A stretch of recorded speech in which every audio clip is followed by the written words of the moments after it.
Bonjour, je m'appelle Céline Alain.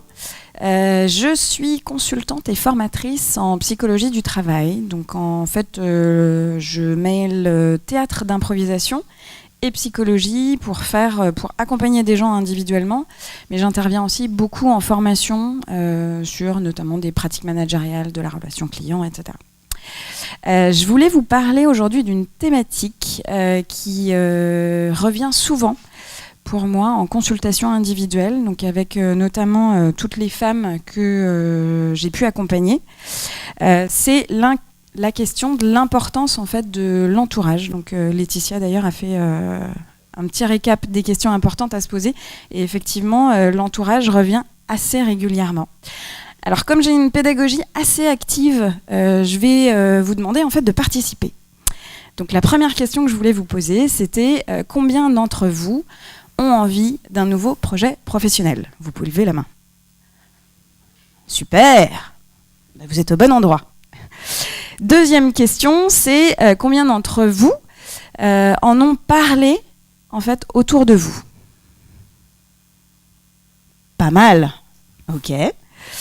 Troisième question, est-ce que vous pensez avoir en fait du soutien de votre entourage pour réaliser en fait ce nouveau projet?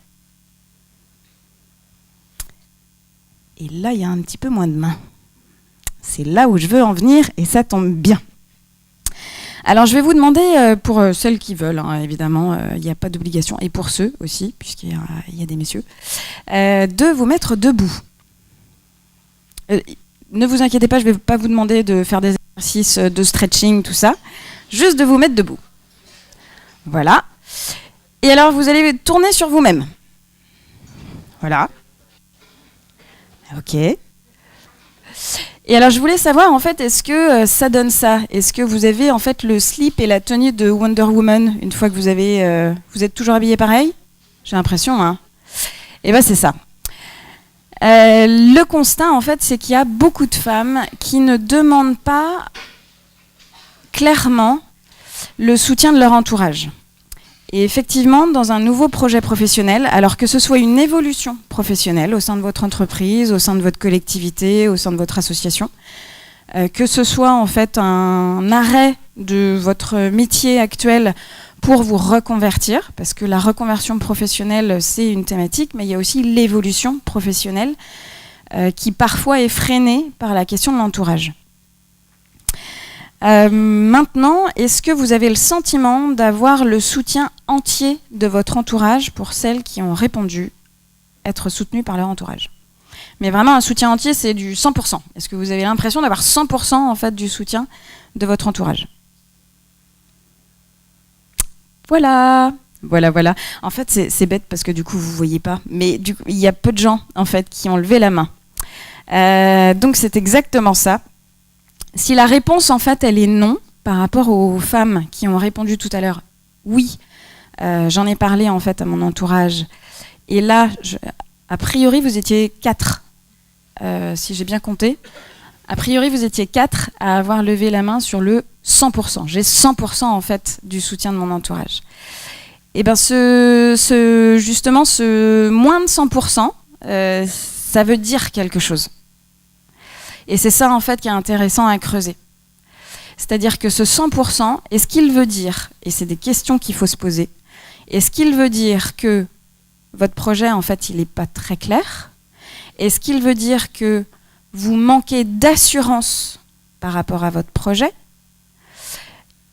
Ou est-ce qu'il veut dire que, tout simplement, ce projet-là, peut-être qu'il ne vous convient pas?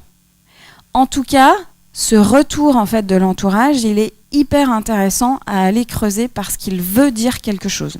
Est-ce que ça vous parle ce que je dis? Oui? Ok. Donc là, j'ai juste rajouté en fait des petites photos rigolotes. C'est une mise au travail. Évoluer professionnellement ou se reconvertir professionnellement, c'est une mise au travail. Et donc on peut par exemple être très apeuré par cette situation. Donc c'est moi qui ai peur, je pense que ça se voit. Ça va? Ça se voit? Et ce que je voulais en fait par là vous dire, c'est que c'est un process. Ça démarre, ça a un début et ça a une fin.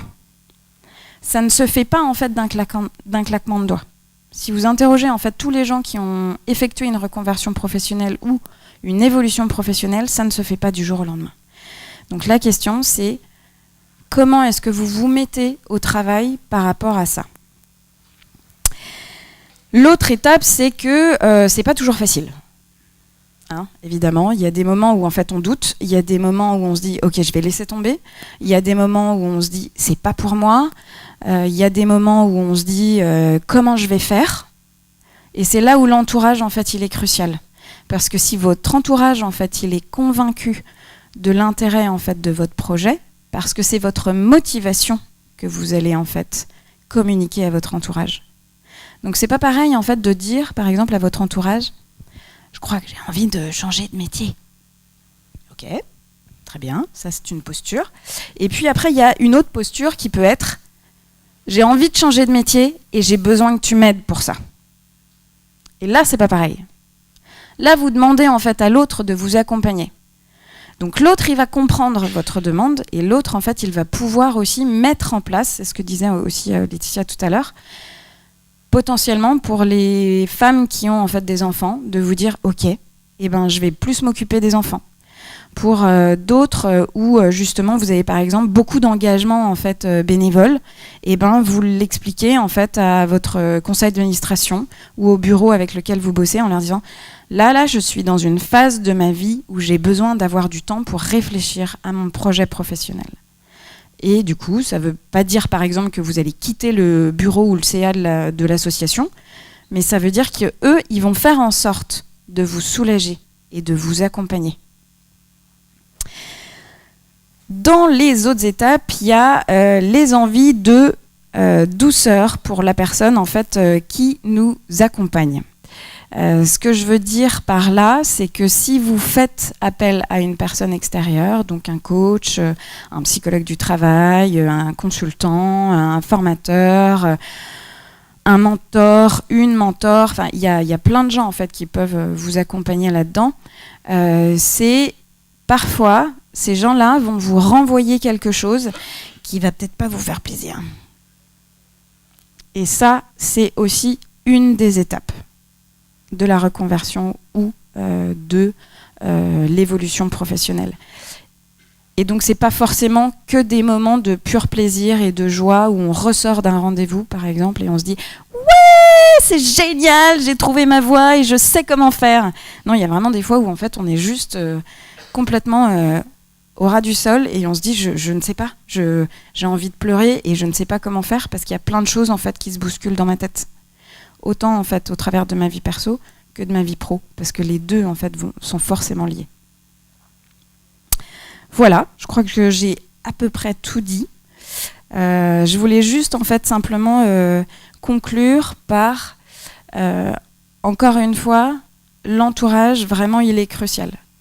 C'est hyper difficile si vous êtes que vous soyez en fait en famille ou que vous soyez célibataire, c'est hyper difficile de réussir en fait sa reconversion professionnelle ou son évolution professionnelle. Donc pensez en fait à votre entourage et essayez au maximum de vous appuyer sur eux. Et votre entourage, ça peut être quelqu'un de professionnel, comme aussi en fait quelqu'un qui n'est pas votre professionnel, mais votre famille, vos enfants, votre mari, votre conjoint, vos amis, vos parents. On n'y pense souvent pas, mais en fait c'est aussi important de s'appuyer sur tous les gens en fait de son entourage. Voilà.